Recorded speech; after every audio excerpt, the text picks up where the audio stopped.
إن الحمد لله نحمده ونستعينه ونستغفره ونعوذ بالله من شرور أنفسنا ومن سيئات أعمالنا من يهده الله فلا مضل له ومن يضلل فلا هادي له وأشهد أن لا إله إلا الله وحده لا شريك له وأشهد أن محمدا عبده ورسوله أما بعد فإن خير الحديث كتاب الله وخير الهدي هدي محمد صلى الله عليه وسلم وشر الأمور محدثاتها وكل محدثة بدعة وكل بدعة ضلالة وكل ضلالة في النار. رب اشرح لي صدري ويسر لي أمري واحلل عقدة من لساني يفقهوا قولي. رب أعوذ بك من همزات الشياطين وأعوذ بك رب أن يحضرون. اعوذ باللہ السمیع العلیم من الشیطان الرجیم ولا تکونوا کالتی نقضت غزلها من بعد قوة انکاثا.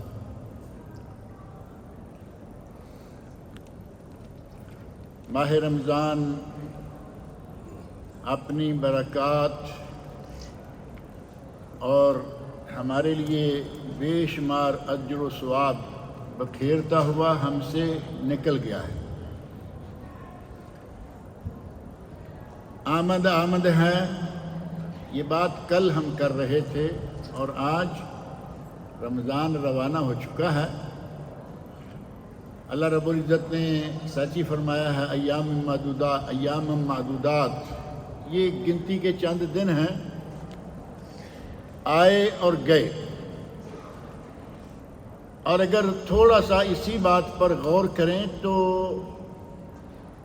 ہماری زندگی بھی گنتی کے چند دن ہی ہے، ہماری زندگی بھی ایام معدودات ہی ہے. آتے ہوئے ہوئی اذان اور جاتے ہوئے نماز، اتنے سے وقت میں آئے اور چلے بھی گئے. ہماری زندگی یہ ہے، بچے کے کان میں اذان دی جاتی ہے اور جب یہ جانے لگتا ہے تو اس پر نماز پڑھی جاتی ہے. نماز جنازہ بھی آپ نے پڑھی ہے نا. اذان اور اقامت کے درمیان، اذان اور جماعت کھڑی ہونے کے درمیان کتنا وقفہ ہے؟ یہ ہماری کل عمر ہے. اور اگر حضرت نوح علیہ السلام کی طرف جو ایک قول منسوب ہے وہ لیا جائے تو اتنی بھی نہیں بنتی. اذان اور اقامت کے درمیان تو تھوڑا وقت کم و بیش ہو سکتا ہے. نوح علیہ السلام سے کسی نے پوچھا تھا کہ آپ عمر کے بارے میں کیا کہتے ہیں کہ عمر کتنی ہے؟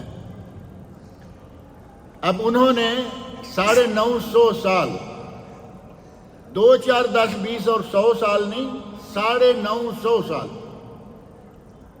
اتنی لمبی عمر گزاری اور کہتے ہیں کہ عمر کی مثال ایسے ہی ہے جیسے کمرے کے ایک دروازے سے کوئی داخل ہو اور دوسرے دروازے سے نکل جائے.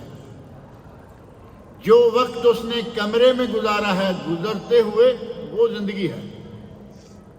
اور حقیقت یہی ہے کہ زندگی اسی طرح ہے.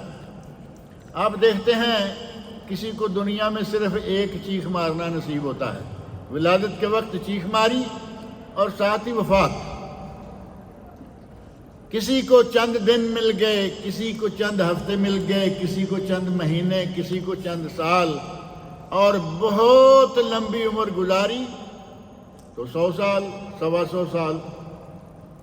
جبکہ ہماری مسنون عمر جو ہے، مسنون عمر سے مراد جو خود نبی صلی اللہ علیہ وسلم کی عمر بھی تھی وہ ہے 63 برس مسنون. اس سے پہلے ہی عموماً وفیات ہو جاتی ہیں اور اگر کوئی بچ جاتا ہے تو 70 تک چلا گیا. جیسا کہ آپ کا ارشاد ہے اعمار امتی بین 60 و 70، میری امت کی عمریں 60 اور 70 سال کے درمیان ہیں اور بہت تھوڑے لوگ ہیں جو اس سے آگے گزرتے ہیں. تو یہی ہماری عمر ہے، یہی ہماری زندگی ہے.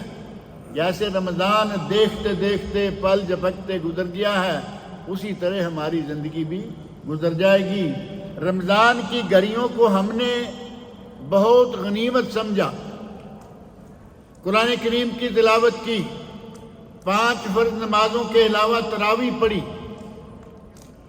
اور قرآن کریم کو ہم نے اگر پورا سال بھی ہاتھ نہیں لگایا تھا تو رمضان میں لگایا۔ کئی خوش نصیب لوگ ہیں جنہوں نے قرآن کریم کو کئی مرتبہ پڑھا، مکمل،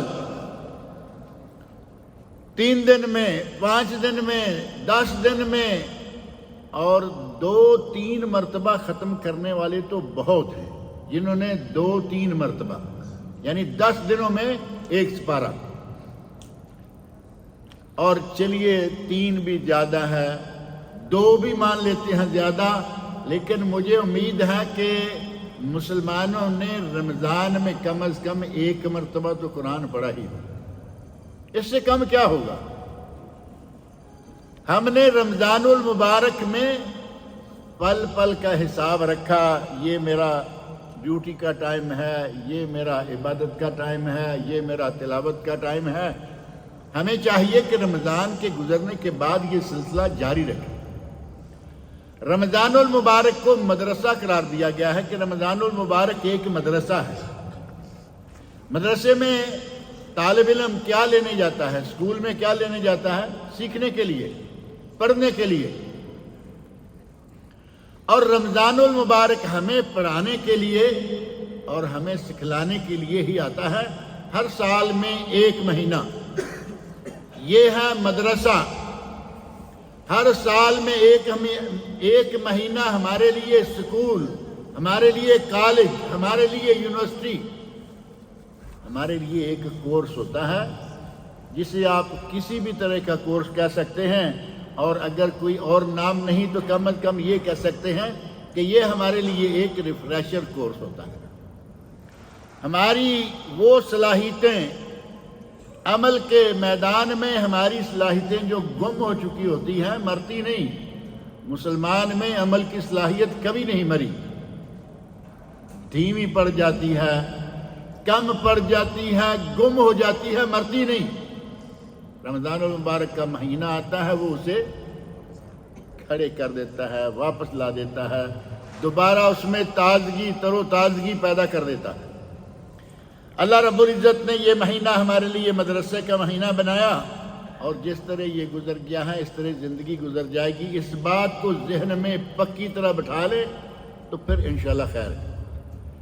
پھر ہمیں اپنی زندگی کو صحیح طریقے پر چلانے کا سمجھیں کہ ہنر آ گیا۔ اپنی زندگی کے ہر دن کو، اپنی زندگی کے ہر مہینے کو، اور اپنی زندگی کے ہر سال کو ایک پروگرام کے تحت چلائیں۔ یہ نہیں کہ دن چڑھا اور ڈوب ہی جائے گا، بھئی دن تو ڈوب ہی جائے گا، وہ تو تمہاری خواہش کے مطابق رکوا نہیں رہے گا۔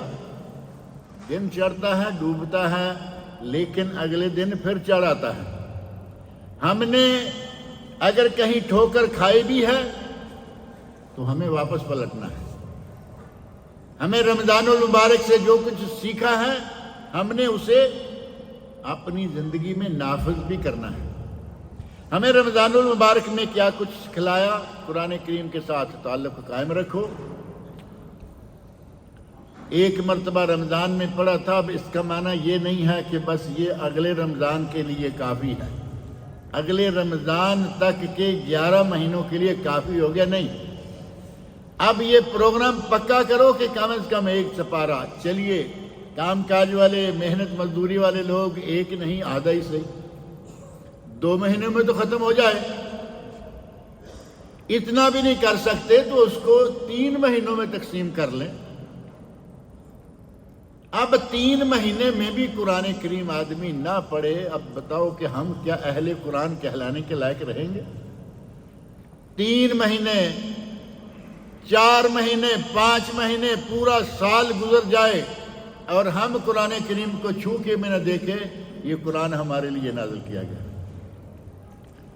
تو یہ ہم نے گویا کہ قرآن کریم کی صحیح معنوں میں قدر نہیں کی۔ ہم نے یہ قدر سمجھی ہوئی ہے کہ اس کو کہیں اونچا رکھ دو تاکہ بے ادبی نہ ہو، پیچھا نہ ہو۔ رمضان المبارک میں آپ نے تقریباً پورا مہینہ ہی 3 وتر پڑھے ہیں نا، پورا مہینہ میرا خیال ہے کہیں کسی مسجد میں ایک وتر نہیں ہوا ہوگا. 3 ہوئے لیکن 2 طرح سے، کہیں مسلسل 3 لیکن یہ کبھی کبھی، اور اکثر اوقات 2 رکعتیں 1 اور 1 رکعت 1، لیکن وتر 3 وتر. اب ہماری زندگی اگر پوری کی پوری یا کم از کم اگلے رمضان تک ہم ہمیشہ 1 رکعت وتر، تو یہ بھی تو عجیب بات ہوگی نا. پورا سال 11 مہینے کتنے وتر پڑھ رہے ہیں؟ 1. جی نماز عشاء کی رکعتیں کتنی ہیں؟ 7. ٹھیک ہے، جس نے کچھ نہیں کرنا وہ کم از کم 7 تو پڑھے، لیکن آپ نے دیکھ لیا کہ رمضان میں 3 وتر پڑھے، کوئی کمزوری جسم میں آئی؟ بلکہ رمضان المبارک سے پہلے کا کیا ہوا وزن اور عید کے بعد اگلے دن کا وزن آپ چیک کر کے دیں، کمزوری نہیں آئی، طاقت میں 5-10 کلو بڑھ گئے. اللہ رب العزت نے ہمیں موقع دیا اپنے آپ کو سکھلانے کا. ہم کچھ نہ کچھ اس رمضان المبارک سے سیکھ لیں. ہمارے لوگوں نے یہ تو ٹھیک ہے 1 رکعت وتر جائز ہے، اس میں کوئی شک نہیں. جو 3-2-1 کر کے پڑھتے ہیں وہ بھی 1 تو رہ ہی جاتا ہے نا. 1 سلام 1 قعدہ سے 3 رکعتیں جائز ہیں، 1 سلام 1 قعدہ سے. 2 سلام 2 قعدے سے 3 رکعتیں جائز ہیں. اس کا معنی ہوا کہ اصلاً وتر تو 1 ہی ہے، لیکن کیا ہمیشہ عادت بنا لیں؟ 4 فرض 2 سنت 1 وتر، اور یہ جا رہے ہیں. وضو کیا، وقت دیا، مسجد میں آئے یا کہیں بھی مصلی بچھایا، پورا اہتمام کیا، تو کوشش کریں کہ 3 وتر پڑھنے کی عادت ڈالیں. 1 قعدہ 1 سلام سے 3 رکعتیں، یا 2 رکعتیں اور 1 رکعت، 2 قعدے 2 سلام، 2 قعدے 1 سلام. کسی صحیح حدیث سے یہ وتر ثابت نہیں ہے. سنت کے مطابق وتر پڑھنے کی کوشش کریں. اور اللہ رب العزت نے جس طرح ہم پہ 5 نمازیں فرض کی ہیں، رمضان المبارک میں چھٹی نماز بھی ہم نے بڑی پابندی سے پڑھ لی. پورا مہینہ نماز تراویح ہم جماعت سے کبھی رہ بھی گئے ہیں تو اپنے گھروں میں یا اپنے دفتروں میں بھی پڑھتے رہے ہیں نا. تراویح پڑھنی ہے، ٹھیک ہے، جماعت نکل گئی تو اب فرض بھی پڑھیں گے، تراویح بھی پڑھیں گے. جس طرح نماز کے ساتھ سنتیں ہوتی ہیں، اور ان سنتوں کا اصل مقصد کیا ہے؟ نبی اکرم صلی اللہ علیہ وسلم نے ایک حدیث میں بتایا ہے کہ قیامت کے دن جب حساب و کتاب ہوگا نماز کا، تو بندے کی نماز میں کچھ کوتاہیاں نکل آئیں گی. کہیں سنت کے مطابق سجدہ نہیں ہو پایا، کہیں سنت کے مطابق رکوع نہیں ہو پایا، کہیں سنت کے مطابق نماز پڑھنے کی بجائے کمی کوتاہی آ گئی. اللہ رب العزت ارشاد فرمائیں گے کہ دیکھو میرے بندے کے کوئی نوافل ہیں، یعنی کوئی سنتیں، کوئی نفل، کیا میرے بندے نے کوئی نوافل پڑھے ہیں؟ دیکھا جائے گا کہ بندے کے نامہ اعمال میں نوافل ہیں. اللہ رب العزت فرمائیں گے کہ اس کے نوافل کو لے کر اس کے فرائض کی کمی کوتاہی کو دور کر دو. ہمارے فرائض کی کمی کوتاہی دور کرنے کے لیے ہمارے پاس جو مٹیریل موجود ہونا چاہیے وہ ہے سنتیں اور نوافل. ہم عموماً فرض پڑھ کے، یہاں کچھ لوگ، میں یہ بات پہلے کئی مرتبہ کر چکا ہوں، کچھ لوگ سمجھتے ہیں کہ عرب لوگ آتے ہیں جماعت سے نماز پڑھتے ہیں چلے جاتے ہیں، نہ پہلے سنت پڑھتے ہیں نہ بعد. بھائی آپ ان کے ساتھ رہتے ہیں، گھر سے آئیں گے، نبی اکرم صلی اللہ علیہ وسلم کی سنت ہے کہ گھر سے سنت پڑھ کے آئیں، اور انہوں نے واپس گھر میں جانا ہے اور ان کے پاس جگہ ہے، مصلی بچھا ہوا ہے، وہاں جا کے پڑھ لیں گے. ہم نے دیکھ لیا کہ مسجد میں نہیں پڑھتے، اور ہم نے تو اپنے گھروں میں عموماً جگہ ہی نہیں بنائی ہوتی نماز کے لیے. عربوں کے یہاں آپ دیکھیں گے کہ یہ باقاعدہ ایک سسٹم کے تحت کچھ جگہ مخصوص ہے نماز کے لیے. ہم دیکھتے ہیں کہ یہاں انہوں نے جماعت سے فرض پڑھے ہیں اور نکل گئے.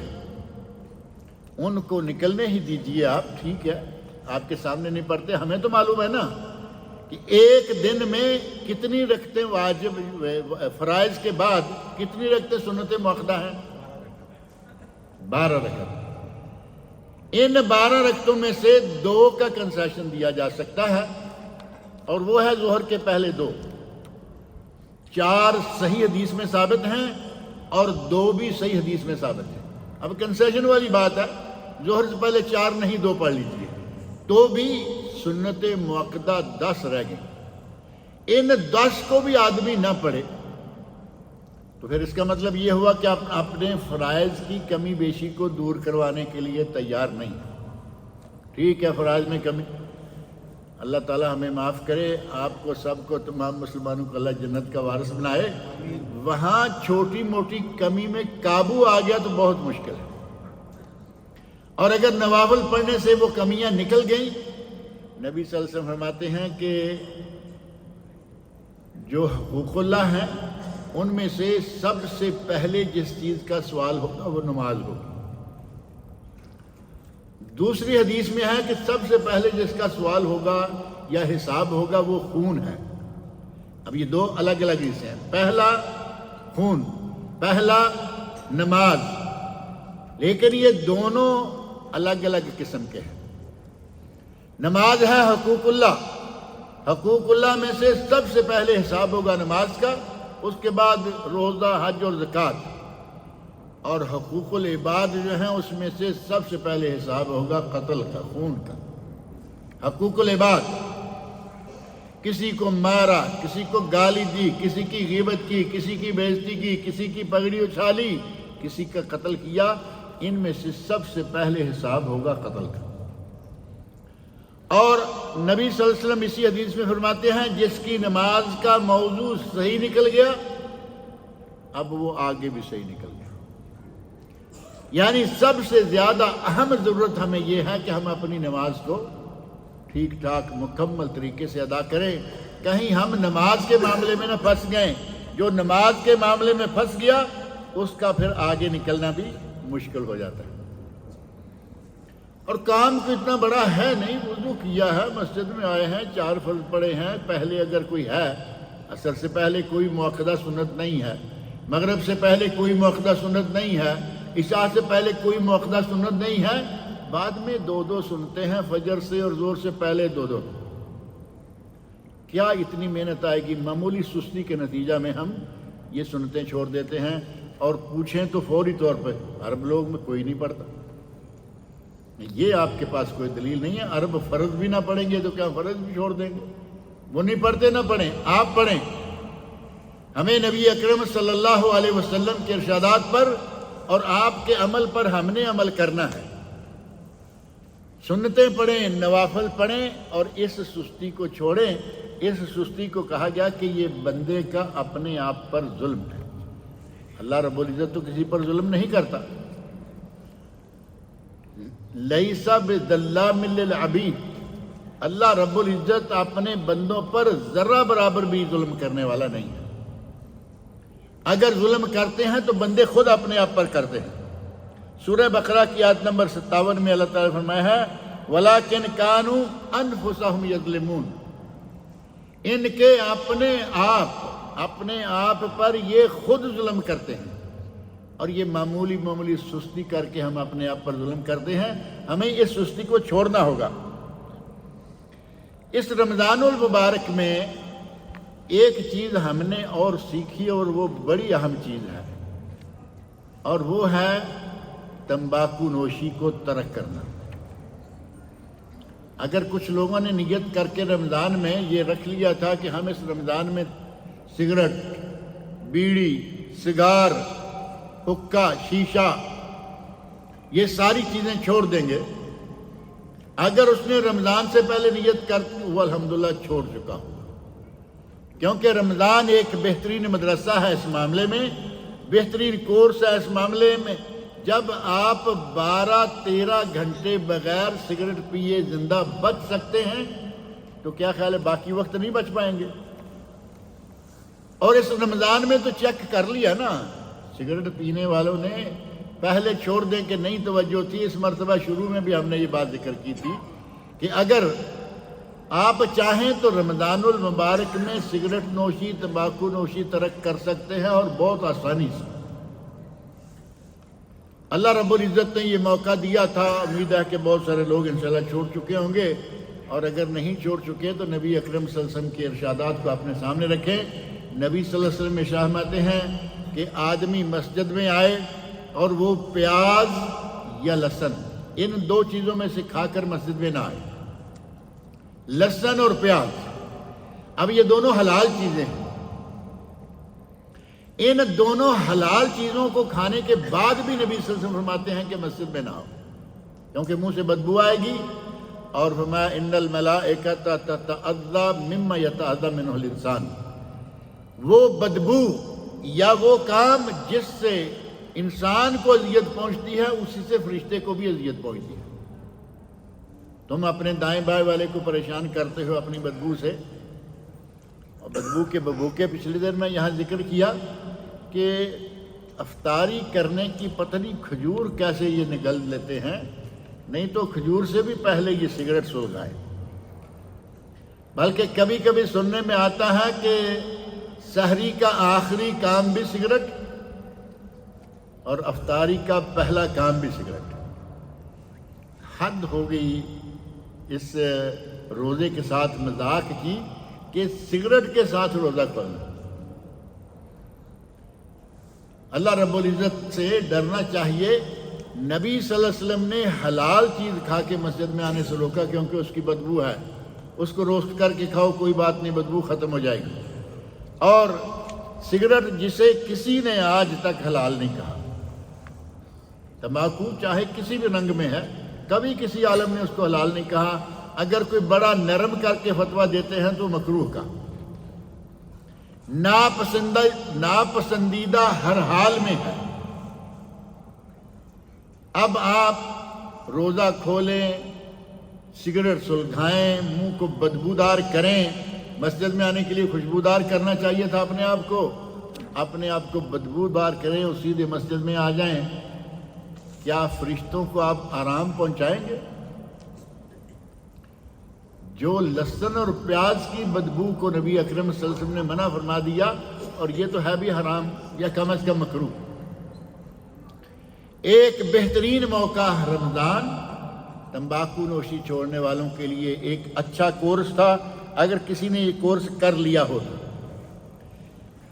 اللہ رب العزت نے ہمارے لیے اس رمضان میں جس طرح یہ قرآن کریم کے پڑھنے کی توجہ دلائی، ہمیں اس مدرسے کی نوافل اور فرض نمازیں پڑھنے کی توجہ دلائی، اسی طرح اللہ رب العزت نے ہمیں اس بات کی طرف بھی توجہ دلائی کہ اللہ کے ساتھ اپنے تعلق کو قائم رکھو۔ آپ نے اوقات، دعاؤں کے اوقات رکھے، آپ نے ذکر و اذکار کے اوقات رکھے، اور جس طرح آپ نے اپنے آپ کو کوئی بھی ناجائز کام کرنے سے پورا رمضان روک کے رکھا، آئندہ بھی اپنے آپ کو روک کے رکھے۔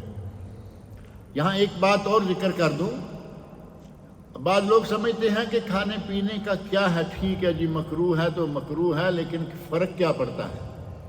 اہل علم نے لکھا ہے کہ کھانے پینے کا اثر بندے کے جسم پر، اس کے عمل پر بھی ہوتا ہے، صرف جسم پر نہیں۔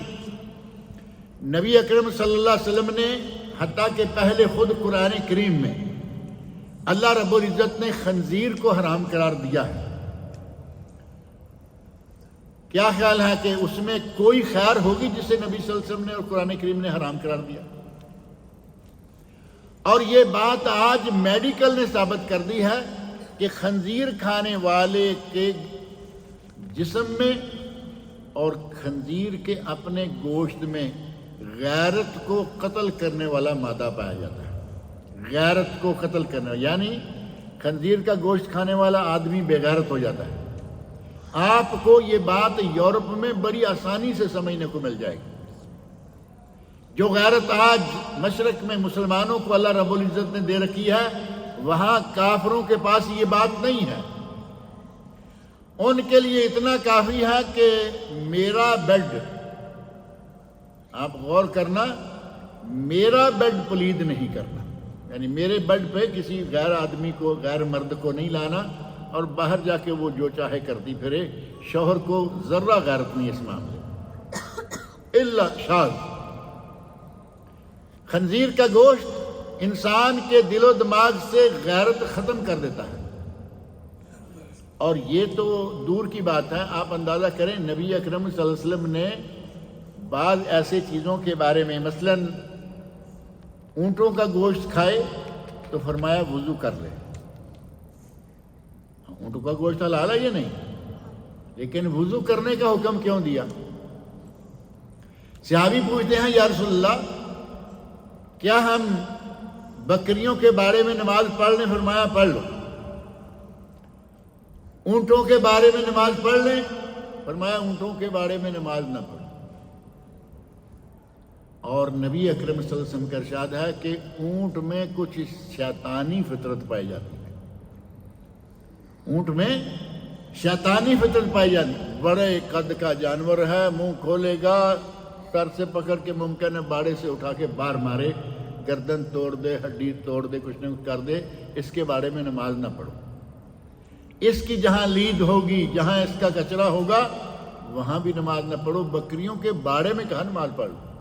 مسلح ڈالو، اپنا نماز پڑھ لو، ظاہر ہے کہ بکریاں تو گھومتی پھرتی رہتی۔ اور نبی اکرم صلی اللہ علیہ وسلم نے ایک حدیث میں باقاعدہ ان کے بارے میں ارشاد فرمایا ہے الفخر والخیلاء فی اہل الخیل والابل، اونٹوں والوں میں، اب دیکھیں اونٹ کے اندر شیطانی فطرت ہے، اور فرمایا کہ اونٹ والے لوگوں میں جن کے پاس اونٹوں کے ریوڑ ہیں ان میں تکبر اور فخر و مباحت بہت پایا جاتا ہے۔ اب ظاہر ہے کہ اونٹ پہ آدمی بیٹھا ہوا ہو تو وہ کافی اونچا ہوگا، وہ آہستہ آہستہ اپنے دماغ کو بھی دوسروں سے اونچا سمجھنے لگتا ہے کہ میں پتہ نہیں کتنا۔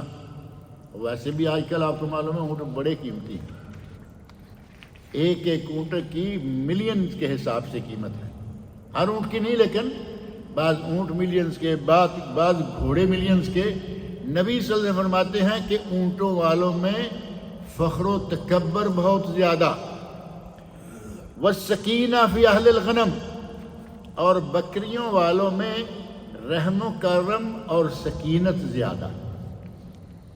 اب بکریاں اور بھیڑ چلانے والا جو ہے اس کو معلوم ہے کہ نہ تو بکری پہ بیٹھ سکتا ہے، نہ بھیڑ پہ بیٹھ سکتا ہے، نہ کہیں اونچا اڑ سکتا ہے، وہ تو بیچارہ بکریوں کے پیچھے بھاگ بھاگ کے سارا دن تھک جاتا ہے۔ فرمایا ان میں مسکینی، ان میں شفقت، ان میں نرمی، کہ زیادہ زور سے وہ اس کو مارتا بھی نہیں۔ اب یہ فرق جو ہے بکریوں کا اور اونٹوں کا، نبی اکرم صلی اللہ علیہ وسلم نے بتایا کہ اس اونٹوں کے مالک میں تکبر آ جاتا ہے۔ گوشت کھائیں تو اس میں چونکہ شیطانی اثر موجود ہے، فرمایا وضو کر لو، گوشت حلال تھا، شیطانی اثر وضو کرنے سے زائل ہو جائے گا۔ اور اگر سگریٹ جو ہے کیا اس کا اثر نہیں ہوگا جسم پر؟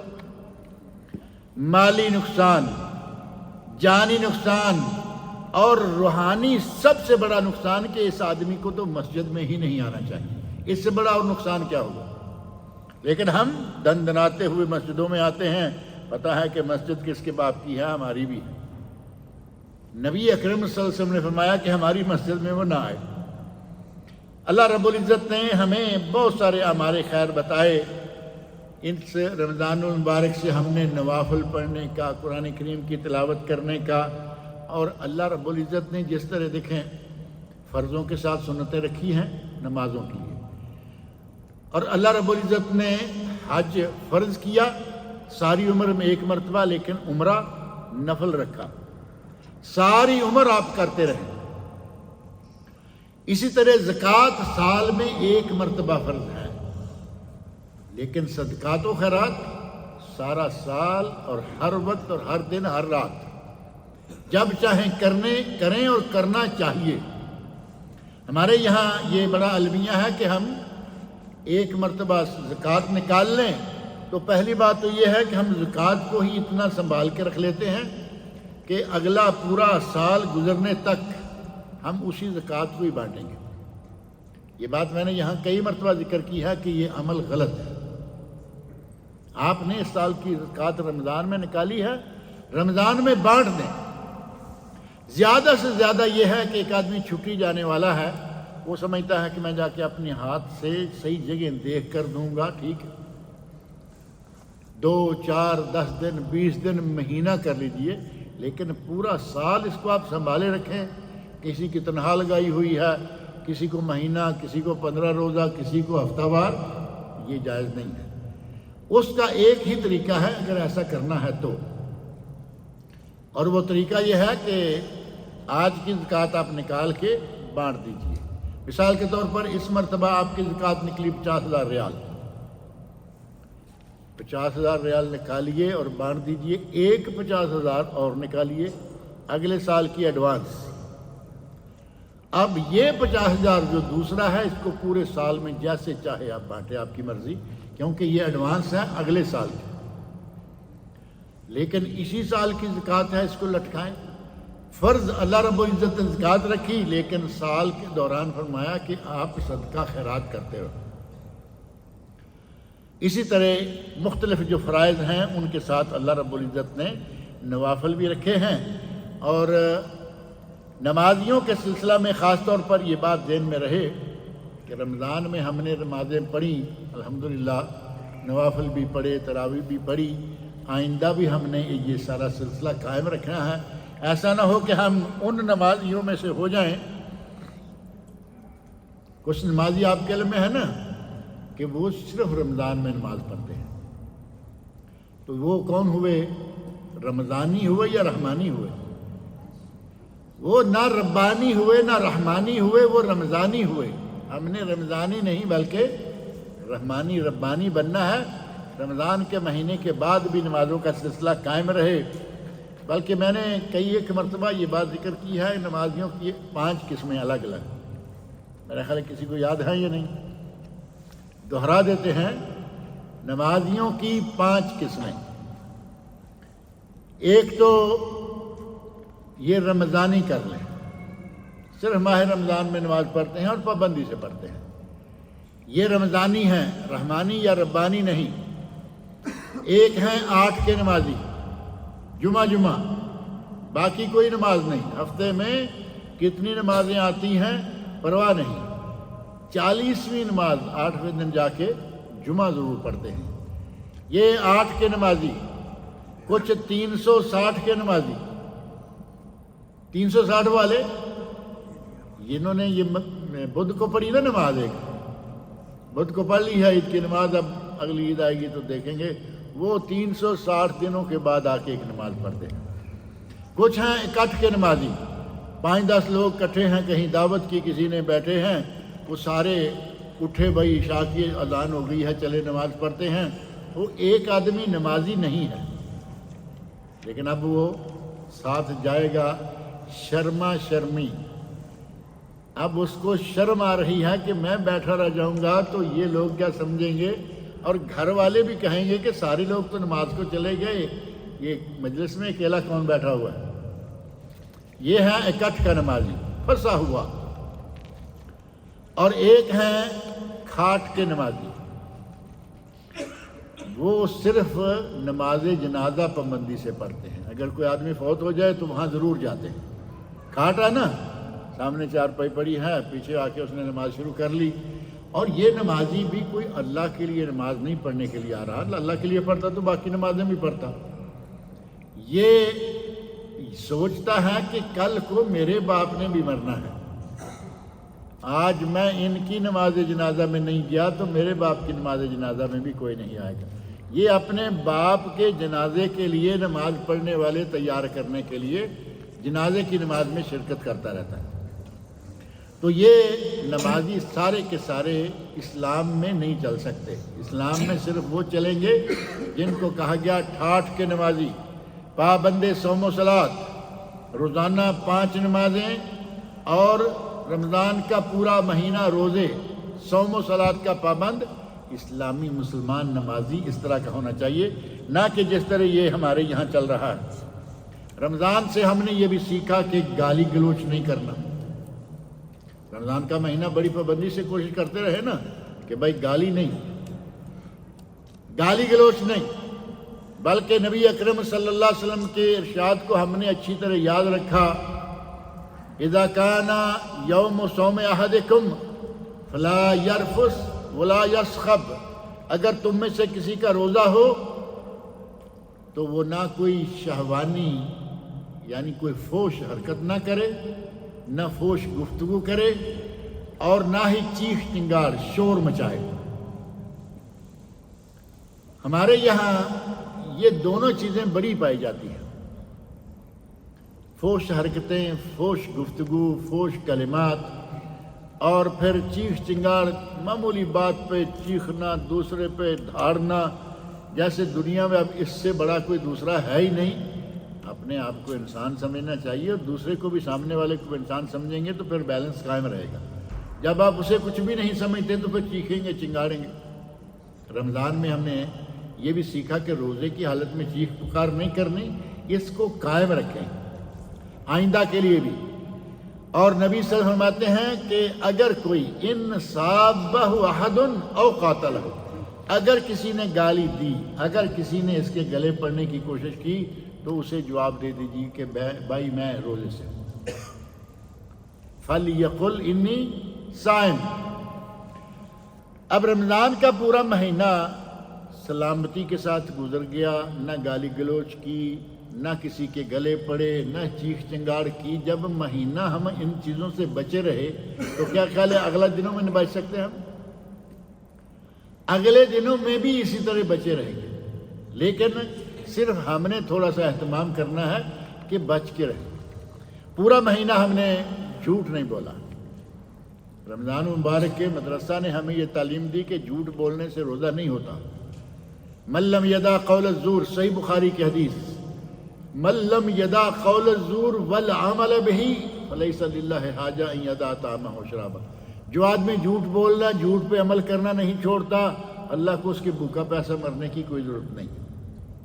تو معنی یہ ہوا کہ جھوٹ بولے اور صبح سے شام تک کھانا نہ کھائے، یہ روزہ نہیں ہے، بھوکا مرنا ہے، پیاسا مرنا ہے۔ ہمیں پورا مہینہ یہ موقع ملا، ہم نے دیکھ لیا کہ جھوٹ بولے بغیر مہینہ گزر جاتا ہے۔ اگلے 11 مہینے گزر سکتے ہیں یا نہیں؟ انشاءاللہ گزر سکتے ہیں۔ یہی تو مدرسے سے ہم نے سیکھا ہے، پورے مہینے کے مدرسے، کہ گالی گلوچ، جھوٹ، غیبت ہم نے اپنی زبان پر، اپنی آنکھ پر، اپنے کان پر، اپنے ہاتھوں پر، اپنے پیٹ پر، اپنی شرمگاہ پر، ہر چیز پر کنٹرول کیا، ہر چیز کا روزہ رکھوایا۔ پورا مہینہ ٹریننگ کی تو اس کا فائدہ تو ہونا چاہیے نا، اور اس کا فائدہ یہی ہوگا کہ یہ بات اب آئندہ بھی ہمارے ساتھ شامل رہے، اور ہم ان نمازیوں میں سے یا ان لوگوں میں سے نہ بن جائیں جو لوگ صرف رمضان میں نمازیں پڑھتے ہیں یا کبھی کبھار آ جاتے ہیں۔ اور ایک چیز جو ہمیں روزے نے یہ سکھلائی، اور وہ یہ ہے کہ 30 دن کا روزہ ہم نے رکھا، اور الحمدللہ تندرست و توانا رہے، کوئی کمزوری، میں نے شروع میں کہا کہ کمزوری آنے کے بجائے الحمدللہ لوگ کچھ زیادہ بھاری ہو گئے کہیں گے یا زیادہ طاقتور ہو گئے؟ دونوں کام ہوئے ہیں، طاقتور بھی ہوئے ہیں، بھاری بھی ہوئے ہیں۔ اللہ رب العزت نے ہمیں کوئی ایسا نہیں کہ روزہ رکھنے سے بھائی آدمی کمزور ہو گیا۔ الحمدللہ رمضان کا پورا مہینہ لوگ عام حالت کی نسبت زیادہ تندرست رہے۔ باقی دنوں میں بیماری کوئی نہ کوئی، کھانسی، زکام، نزلہ، یہ وہ، بخار۔ رمضان کا مہینہ الحمدللہ بالکل فرسٹ کلاس ہوا ہے۔ ہمیں یہ دیکھنا ہوگا کہ جب رمضان کا ایک مہینہ پورا روزے رکھنے سے ہمیں کچھ نہیں ہوا تو کبھی کبھی ہم روزے اور بھی رکھ لیا کریں۔ جیسے فرضوں کے ساتھ سنتیں ہیں، زکوٰۃ کے ساتھ صدقات ہیں، حج کے ساتھ عمرہ ہے، ایسے ہی رمضان کے علاوہ بھی روزے ہیں۔ اور رمضان کے علاوہ جو روزے ہیں وہ کون کون سے ہیں؟ ان میں سے سب سے پہلے ان روزوں کا ذکر آتا ہے جو کہ ابھی ان دنوں میں شروع ہو جائیں گے۔ رمضان مبارک کے ختم ہوتے ہی عید آ جاتی ہے، عید پر مہمان آ جاتے ہیں، پہلے 1-2 دن آپ چھوڑ دیجئے، اور پھر موقع ملتے ہی یہ شوال کے 6 روزے جو ہیں وہ مسلسل رکھ لیں، جائز، پورے مہینے میں بکھیر کے رکھ لیں، جائز، لیکن 6 روزے رکھ لیں۔ ان 6 روزوں کے رکھنے کے بارے میں نبی اکرم صلی اللہ علیہ وسلم ارشاد فرماتے ہیں من صام رمضان، جس نے رمضان کے روزے رکھے، ثم اتبعہ 6 من شوال، اور اس کے بعد اس نے شوال کے بھی 6 روزے رکھ لیے، کان کصیام الدہر، وہ آدمی اس طرح ہو گیا کہ گویا اس نے پورے سال کے روزے رکھے ہیں۔ اور نبی صلی اللہ علیہ وسلم نے ایک حدیث میں باقاعدہ یہ تفصیل بیان کی کہ ایک روزہ، 1 مہینے کا روزہ رکھے تو کتنے مہینے کے روزے کا ثواب ملے گا؟ 10 کا۔ قرآن کریم کہہ رہا ہے نا من جاء بالحسنہ فلہ عشر امثالھا، جو آدمی ایک نیکی کرے گا اللہ اسے 10 کے برابر ثواب دے گا۔ 1 مہینے کے روزے، نبی صلی اللہ علیہ وسلم کی حدیث میں ہے کہ 10 مہینے کے روزوں کا ثواب، اور 6 روزے 60 روزوں کا ثواب 2 مہینے، سال میں کتنے مہینے ہیں؟ 12۔ اگر وہ رمضان اور یہ 6 روزے رکھ لے تو پورے سال کے روزے، اور اگر اس عادت پر قائم رہے تو ساری عمر کا روزے دار یہ بندہ شمار ہوگا۔ تو یہ روزے شوال کے 6 جو ہیں یہ ضرور رکھیں، اور اسی طرح رمضان المبارک کے بعد ان شوال کے روزوں سے ہٹ کر دوسرے روزے ہیں جن میں سے عشرۂ ذوالحج، عشرۂ ذوالحج کے روزے 10 تاریخ کو تو عید آ گئی نا، نبی اکرم صلی اللہ علیہ وسلم عموماً جو روزے رکھا کرتے تھے ان میں 1 سے لے کے 9 تک، اگر آپ زیادہ نہیں رکھتے تو کم از کم 1 روزہ 9 ذوالحج کا یوم عرفہ کا روزہ۔ اور یوم عرفہ کے روزے کے بارے میں نبی اکرم صلی اللہ علیہ وسلم کا ارشاد ہے احتسب علی اللہ ان یکفر السنتین، وہ 1 روزہ 2 سالوں کے گناہوں کو ختم کر دے گا۔ 1 سال گزرا ہوا اور 1 سال آئندہ۔ اب 1 روزے کے نتیجہ میں اتنی نیکیاں ملیں تو ہمیں اور پھر کیا چاہیے؟ یہ نبی صلی اللہ علیہ وسلم کا ارشاد کان یصوم 9 ذی الحجہ، اور اگر پورا 9 نہیں تو کم از کم 1 یوم عرفہ کا روزہ۔ یہ ہے ذوالحج کے روزے۔ آگے آپ کے سامنے محرم میں 10 محرم کا روزہ نبی اکرم صلی اللہ علیہ وسلم رکھا کرتے تھے، اور یہود بھی رکھا کرتے تھے، اسلام سے پہلے ہی یہودی بھی رکھتے آ رہے تھے۔ نبی اکرم صلی اللہ علیہ وسلم نے پوچھا، فرمایا کہ یہ کون سے روزے ہیں جو تم رکھتے ہو؟ تو انہوں نے کہا کہ اس دن اللہ رب العزت نے حضرت موسیٰ علیہ السلام کو فرعون اور اس کے لشکر سے نجات دلائی تھی، لہٰذا موسیٰ علیہ السلام نے روزہ رکھا تھا، ہم بھی رکھتے ہیں۔ تو نبی صلی اللہ علیہ وسلم نے ارشاد فرمایا انا احق منکم بموسیٰ، میں تم سے زیادہ حقدار ہوں موسیٰ کا۔ آپ نے 10 تاریخ کا روزہ رکھا، اور 10 تاریخ کے روزے کے بعد آپ نے ساتھ ہی ارشاد فرمایا لئن عشت، صحیح مسلم میں، لئن عشت الی قابل لاصومن التاسع، میں آئندہ سال بھی زندہ رہا تو 9 کا روزہ بھی رکھوں گا۔ اب یہاں ہمارے لوگوں نے کچھ مسئلہ بنا لیا، کہا کہ لو جی یہاں 9 کا روزہ بھی کہاں سے آ گیا؟ آپ نے 10 کا تو رکھا تھا، کہا اگلے سال 9 کا رکھوں گا۔ 10 کا آپ نے رکھ لیا، سنت ہو گئی یا نہیں؟ 9 کا رکھنے کا آپ نے ارادہ کر لیا تو وہ بھی سنت ہو گئی۔ 9 اور 10 کا رکھیں زیادہ ثواب، صرف 10 کا رکھ لیں جائز، اور احتسب علی اللہ ان یکفر السنہ، نبی سے فرماتے ہیں کہ مجھے اللہ سے امید ہے کہ 1 سال کے گناہوں کا کفارہ ہو جائے گا۔ یہ ہیں 2 روزے سالانہ یا 3 روزے سالانہ ذوالحج کے اور محرم کے۔ اور ایام بیس کے روزے، ہر مہینے میں 3 روزے ہوتے ہیں۔ نبی صلی اللہ علیہ وسلم نے ان 3 روزوں کے بارے میں بھی فرمایا کہ اگر کوئی ہر مہینے میں 3 روزے رکھ لے تو وہ بھی صیام الدہر، ہمیشہ کا روزے دار ہے۔ 3 روزے رکھے گا تو پورے مہینے کے روزے کا ثواب ہو گیا نا، 10 گنا کے حساب سے۔ مہینے میں 3 روزے رکھ لے، نبی صلی اللہ علیہ وسلم نے ان 3 کو بطور خاص 13، 14 اور 15 ایام بیس، 2 الگ الگ حدیثیں ہیں۔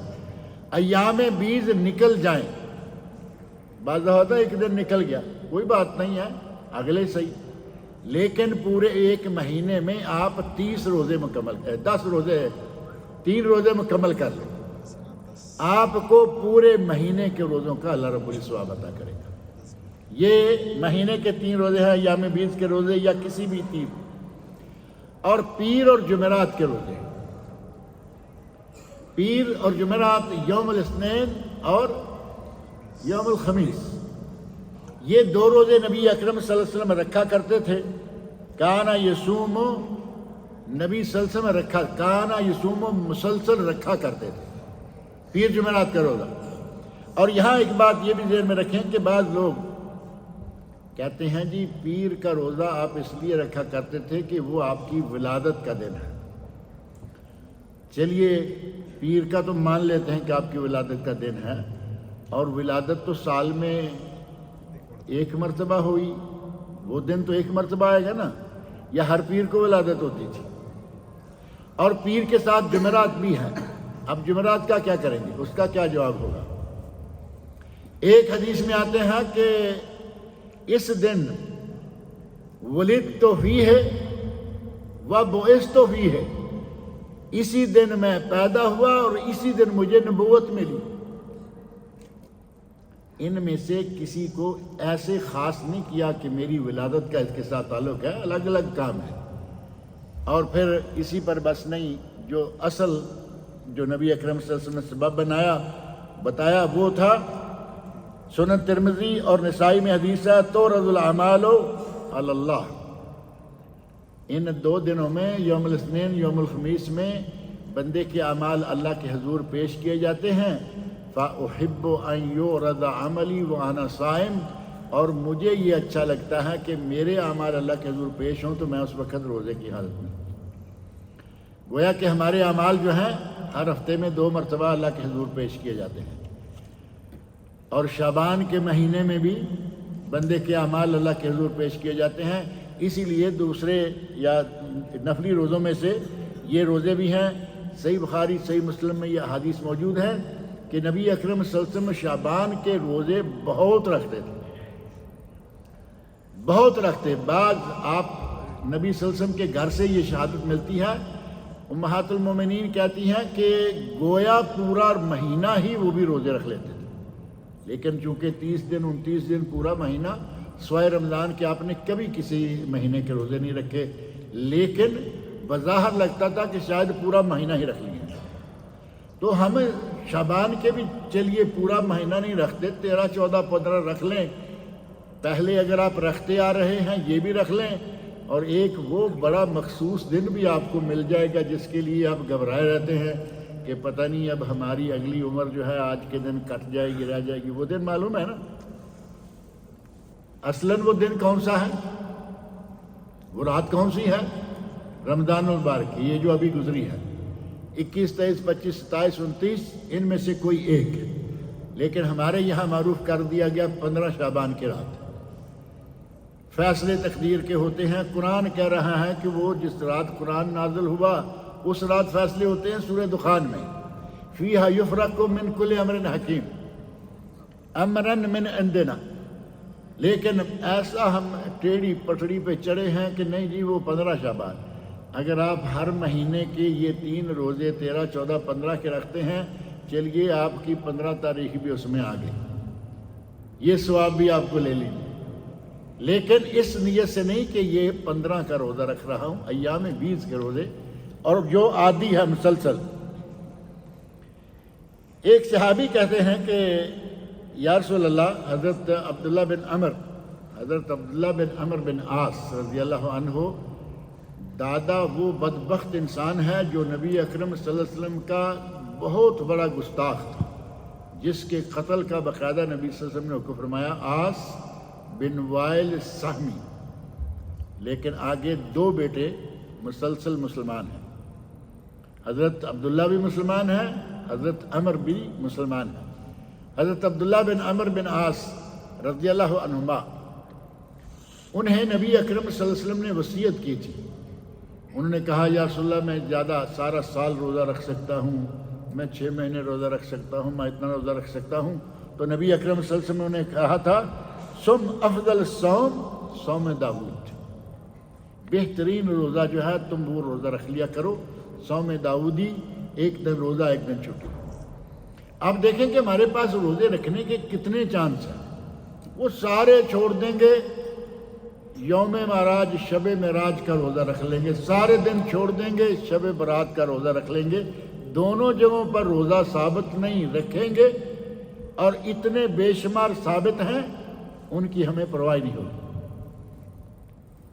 ایسے ہی ایک صحابی نے کوشش کی، کہا کہ یا رسول اللہ مجھے روزے رکھنے کی مجھ میں زیادہ طاقت ہے، اور بھی زیادہ رکھ سکتا ہوں، تو آپ نے اسے نصیحت کی، کہا اگر بہت زیادہ طاقت ہے تو اشہر الحرم کے روزے رکھ لیا کرو، 4 مہینے جو قرآن کریم میں سورۃ توبہ کی آیت نمبر 36 میں اللہ نے فرمایا نا، ان عدت الشہور عند اللہ 12 شہر فی کتاب اللہ یوم خلق السماوات والارض منہا 4 حرم۔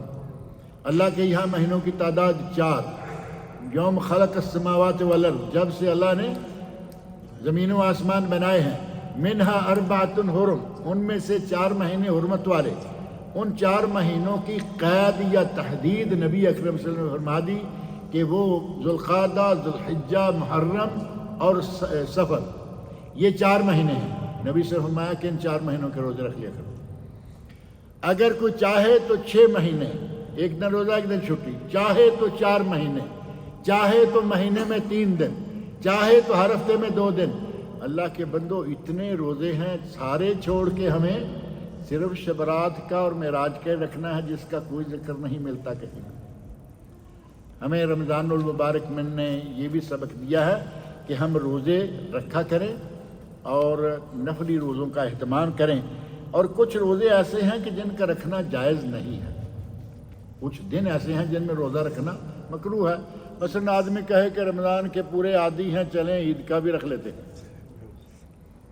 عید کا روزہ رکھنا حرام ہے، عید کا روزہ رکھنا منع ہے، ناجائز ہے، گناہ ہے۔ انہ نہا ان صوم یومین، نبی اکرم صلی اللہ علیہ وسلم نے دو دنوں کا روزہ رکھنے سے منع کیا، اور وہ 2 دن ہیں یوم الفطر و یوم الاضحیٰ، صحیح بخاری مسلم کی حدیث۔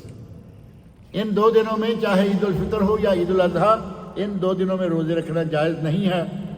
اور ایام تشریق، عید کے بعد جو 3 دن ہوتے ہیں 11، 12، 13، نبی اکرم صلی اللہ علیہ وسلم نے ان دنوں کے روزے رکھنے سے بھی منع فرمایا۔ آپ نے فرمایا انہ لا يدخل الجنۃ الا مومن و ایام منا ایام اکل و شرب، جنت میں صرف مومن داخل ہوں گے، اور منا کے دن جو ہیں وہ تینوں دن ہی کھانے اور پینے کے دن ہیں، یعنی اس میں روزہ رکھنا جائز نہیں۔ لیکن قرآن کریم نے ایک شخص کو اس کی اجازت دی، اور وہ کون ہے؟ اللہ رب العزت فرماتے ہیں فَمَن لَّمْ يَجِدْ، آدمی قربانی کرنا چاہتا تھا، پیسے کٹ گئے۔ آج کل تو میرا خیال ہے پیسے کٹ گئے کوئی بڑی بات نہیں، بینک بھرے ہوئے ہوتے ہیں، کارڈ لگاؤ۔ کبھی ایسا ہے کہ کارڈ بھی ساتھ ہی کٹ گیا، پیسے بھی کٹ گئے، ابھی وہ بیچارہ پیدل ہو گیا، تو ایسے میں قربانی نہیں دے سکتا تو کیا کرے؟ اللہ رب نے فرمایا فَمَن لَّمْ يَجِدْ، اگر پیسے نہیں قربانی نہیں دے سکتا، فَصِيَامُ ثَلَاثَةِ أَيَّامٍ فِي الْحَجِّ، 3 دن کے روزے حج پر ہی رکھ لے، یہ ہیں 11، 12، 13 ایام تشریق۔ وَسَبْعَةٌ إِذَا رَجَعْتُمْ، اور 7 روزے واپس اپنے گھر میں آ کے رکھ لو، تِلْكَ عَشْرَةٌ كَامِلَةٌ، یہ 10 روزے آپ کی قربانی کی جگہ پہ آ جائیں گے۔ اللہ رب العزت نے ہمارے لیے کتنی رحمتوں کے دروازے کھول رکھے ہیں۔ پیسے نہیں ہیں، 10 دن کا روزے رکھ لو، ان میں ایام تشریق کے روزے رکھنے کی اجازت اس آدمی کو ہے، ورنہ کسی کو اس بات کی اجازت نہیں ہے۔ اسی طرح وصال، روزے میں وصال کرنا، سحری کھائی ہے یا افطاری کھائی، ایک مرتبہ، اگلی نہ سحری کھا رہے نہ افطاری کھا رہے ہیں، اگلے دن میں نہ سحری کھا رہے ہیں نہ افطاری، یہ ہے روزے میں وصال، یعنی مسلسل 2-3 دن کے روزے رکھے جانا، 4 کے، یعنی جب تک آدمی نڈال نہ ہو جائے یا گرنے پہ نہ آ جائے تب تک کچھ نہ کھائے پیے۔ نبی صلی اللہ علیہ وسلم نے یہ روزہ رکھنے سے منع کیا۔ صحابی کہتے ہیں کہ یا رسول اللہ آپ بھی تو رکھتے ہیں، آپ بھی تو روزوں میں وصال کرتے ہیں، تو نبی اکرم صلی اللہ علیہ وسلم نے فرمایا انی ابیت یطعمنی ربی و یسقینی، میں تو رات کو سوتا ہوں اور میرا رب مجھے کھلا پلا دیتا ہے۔ نبی اکرم صلی اللہ علیہ وسلم کو اللہ رب العزت سوتے میں رات کو کچھ نہ کچھ کھلا پلا دیتا ہے، 2 دن 3 دن 4 دن جب تک نہ کھائیں کوئی بات نہیں۔ فرمایا تمہارے ساتھ یہ معاملہ نہیں، لہذا تم سحری کھاؤ، افطاری کھاؤ، سنت پہ عمل کرو، ثواب ملے گا۔ اسی طرح عورتوں کے لیے اگر شوہر گھر پر ہو تو شوہر کی اجازت کے بغیر نفلی روزہ رکھنا جائز نہیں ہے۔ اب شوہر کو اللہ تعالیٰ نے کتنا مقام دیا ہے، لیکن میں نہیں سمجھتا کہ کوئی شوہر ایسا ہوگا کہ بلا وجہ ہی منع کر دے کہ بھئی تم روزہ نہ رکھو۔ بلا وجہ روکنے کا تو کوئی جواز بھی نہیں بنتا نا، لیکن اگر وہ موجود ہے، وہ مثال کے طور پر باہر سے آیا ہے،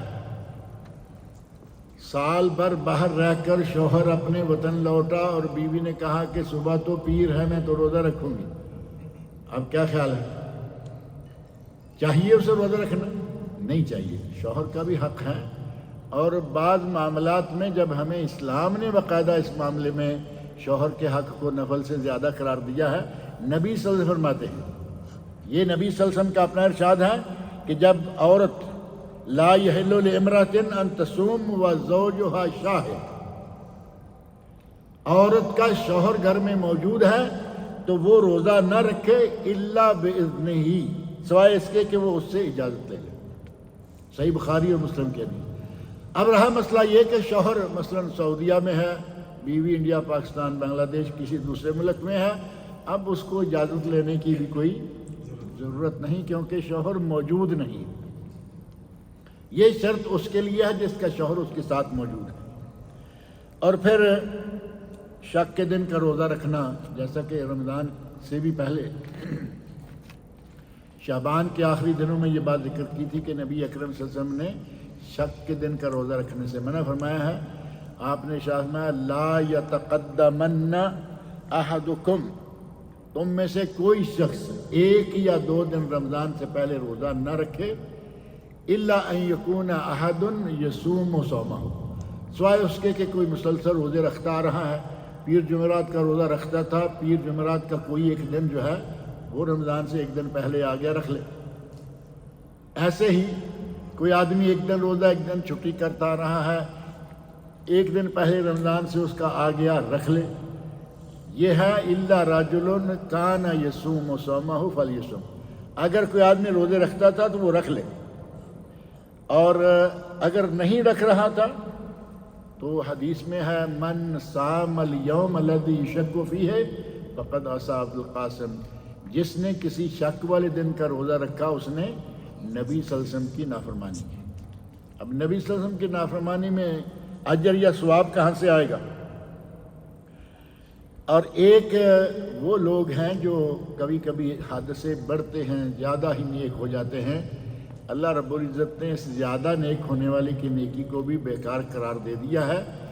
آپ ارشاد فرماتے ہیں، نبی اکرم صلی اللہ علیہ وسلم کا ارشاد ہے کہ اگر کوئی آدمی مسلسل روزے رکھا جا رہا ہے، اس نے منت مان لی مثلا سال کے روزے رکھوں گا، درمیان میں کوئی روزہ چھوڑ نہیں رہا، مسلسل نفل روزے ہیں، اور نفل نظر سے تو واجب ہو جائیں گے نا، نفل روزے ہیں اور سال کے مسلسل روزے رکھنے کی نیت کر لی، نبی صلی اللہ علیہ وسلم فرماتے ہیں صحیح مسلم، لا صام ولا افطر، سال بھر اس نے روزے رکھے، فرمایا نہ اس نے روزہ رکھا نہ اس نے افطار کیا، یعنی اس کا کوئی روزہ نہیں ہے۔ عبادت کی بھی ایک حد ہے۔ 3 صحابہ کا ذکر کر کے بات کو ختم کر دیتے ہیں۔ 3 صحابہ نبی اکرم صلی اللہ علیہ وسلم کے پاس گھر پر تشریف لائے، نبی صلی اللہ علیہ وسلم گھر پر موجود نہیں تھے، اندر سے نبی صلی اللہ علیہ وسلم کے بارے میں پوچھا کہ نبی صلی اللہ علیہ وسلم کا عمل کیا تھا۔ نبی صلی اللہ علیہ وسلم کی ازواج مطہرات نے بتایا کہ آپ یہ اور یہ کرتے تھے، جو ظاہر ہے کہ گھر کے اندر وہ آپ اعمال سر انجام دیتے تھے، تو وہ سمجھے کہ نبی صلی اللہ علیہ وسلم نبی ہو کر بھی تہجد پڑھتے ہیں، اتنی لمبی تہجد پڑھتے ہیں کہ پاؤں سوج جاتے ہیں، ریشے پھوٹ آتے ہیں خون کے، تو ہم تو ظاہر ہے کہ گناہ گار ہیں، ہمیں تو پھر اس سے بھی زیادہ کرنا چاہیے۔ انہوں نے سمجھا کہ ہماری عبادت جو ہے وہ بہت کم ہے۔ ایک نے کہا میں آج کے بعد ہمیشہ روزہ رکھوں گا، میں کبھی افطار نہیں کروں گا۔ دوسرے نے کہا کہ میں آج کے بعد ساری رات بیدار رہوں گا، تہجد گزار رہوں گا، میں کبھی سوؤں گا نہیں۔ اور تیسرے نے کہا کہ میں شادی ہی نہیں کروں گا، نہ شادی ہوگی، نہ بیوی، نہ بچے، نہ کوئی جھنجٹ، میں سارا عمر جو ہے وہ اللہ کی بات میں گزار دوں۔ نبی اکرم صلی اللہ علیہ وسلم گھر تشریف لائے، پتہ چلا کہ آپ کے 3 صحابی آئے تھے اور وہ ہم سے کچھ باتیں پوچھ کر گئے، ہم نے یہ کہا اور وہ دروازے پہ یہ باتیں کر کے گئے۔ آپ فوراً گئے، پیچھے پلٹے گئے، جا کے دیکھا 3 آدمی، کہا انتم الذین قلتم کذا و کذا، کیا تم ہی وہ لوگ ہو جنہوں نے یہ باتیں کی؟ تو وہ تو ظاہر ہے بڑی اچھی سمجھ کے کہہ کے آئے تھے، کہا ہاں یہ صلاح ہم نے کہا۔ آپ نے فرمایا دیکھو انا اصوم و افطر، میں روزہ رکھتا بھی ہوں چھوڑتا بھی ہوں، انام اقوم و ارقد، میں قیام بھی کرتا ہوں اور سوتا بھی ہوں، واتزوج النساء، میں نے عورتیں ایک نہیں، یعنی آپ کے نکاح میں یک وقت 9 بیویاں تھیں، فرمایا کہ میں نے عورتوں سے نکاح کر رکھا ہے، تم نے یہ جو عہد کیا ہے یہ عہد جائز نہیں ہے، وَمَنْ رَغِبَ عَنْ سُنَّتِي فَلَيْسَ مِنِّي، جس نے میری سنت سے اعراض کیا وہ میری سنت میں سے نہیں ہے۔ اللہ رب العزت سے میری دعا ہے کہ وہ ہمیں نبی صلی اللہ علیہ وسلم کی سنت کے مطابق چلنے کی توفیق عطا فرمائے۔ عید گزر گئی ہے، اللہ رب العزت ہمارے رمضان کے قیام، صیام اور دیگر عبادات کو قبول فرمائے اور عید کی خوشیاں امت اسلامیہ کے لیے قائم دائم رکھے۔ جو لوگ پریشان حال ہیں کسی بھی اعتبار سے، مالی، جانی، صحت، کسی بھی اعتبار سے، اللہ تعالیٰ ان کی پریشانیوں کو دور کرے۔ اللہ رب العزت مجھے اور آپ سب لوگوں کو نیک عمل کی توفیق عطا فرمائے۔